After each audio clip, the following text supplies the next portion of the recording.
Welcome to First Things First, Part 1 of the Cyber Safety Seminar. I'm Mark Strome.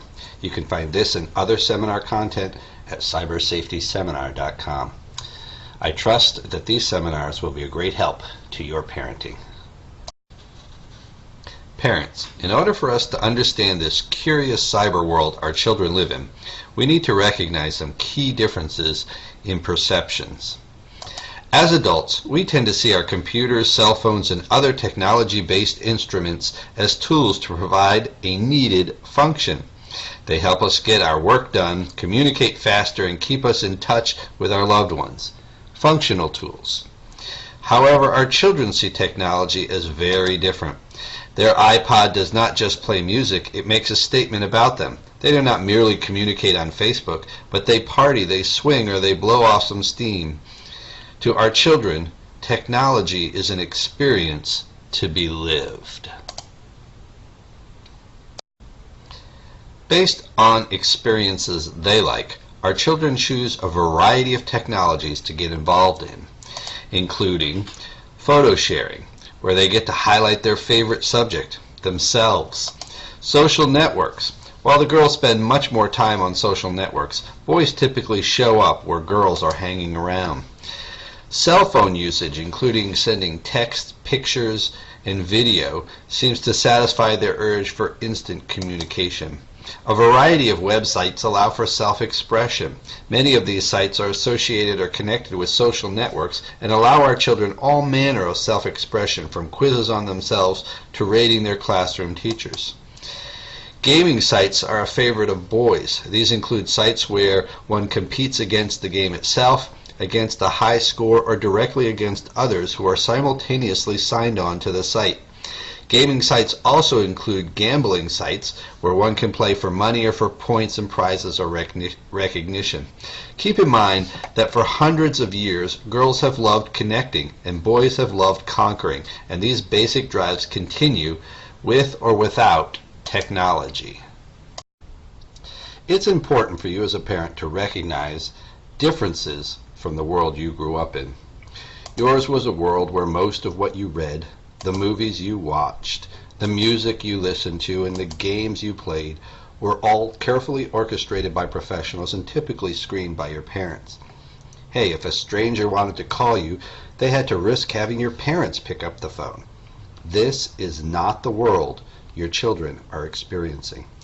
Today's technology presents your child with people to talk to, materials to be read, seen, watched, and played, which have been generated by non-professionals who may or may not have your child's best interests in mind. The direct distribution of this material makes the traditional screening and protection methods obsolete.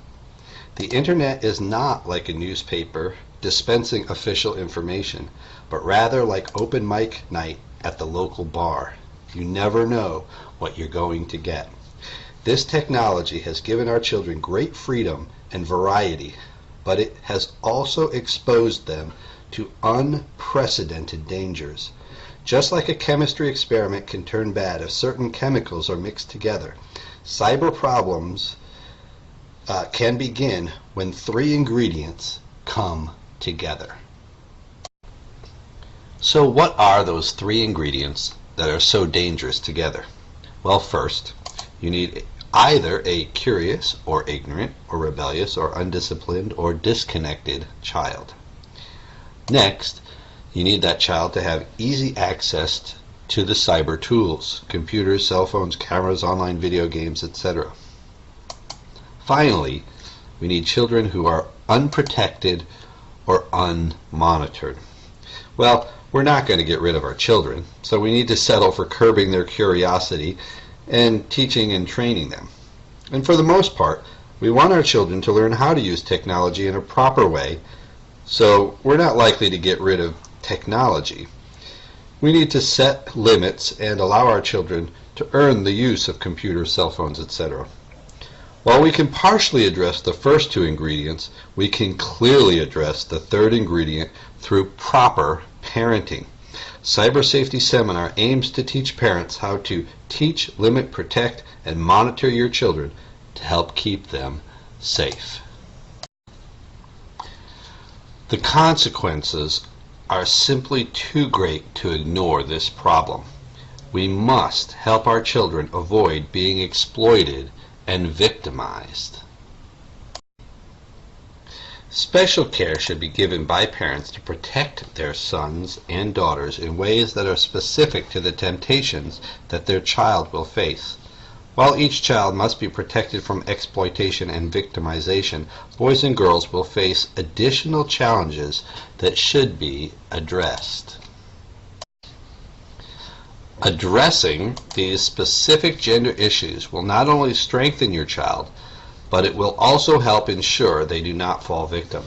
Remember, there are many wonderful aspects to the cyber world. It is not an impossible task to keep your child safe. Cyber Safety Seminar will show you how to take the needed steps to safety. Neutralizing the dangers is not a mystery. We need to teach and train our children. We need to limit and control the technologies they have access to. And finally, we need to protect and monitor their activities. Cyber Safety Seminar will help you deal with each of these needed steps. Cyber Safety Seminar provides free materials to help keep children safe in the cyber world. Let your friends know about these available materials. Next in the seminar series, an important and overlooked prerequisite for keeping your child safe with all technologies. Cyber Safety Seminar Video 2, a prerequisite to success with safety, can be viewed at cybersafetyseminar.com.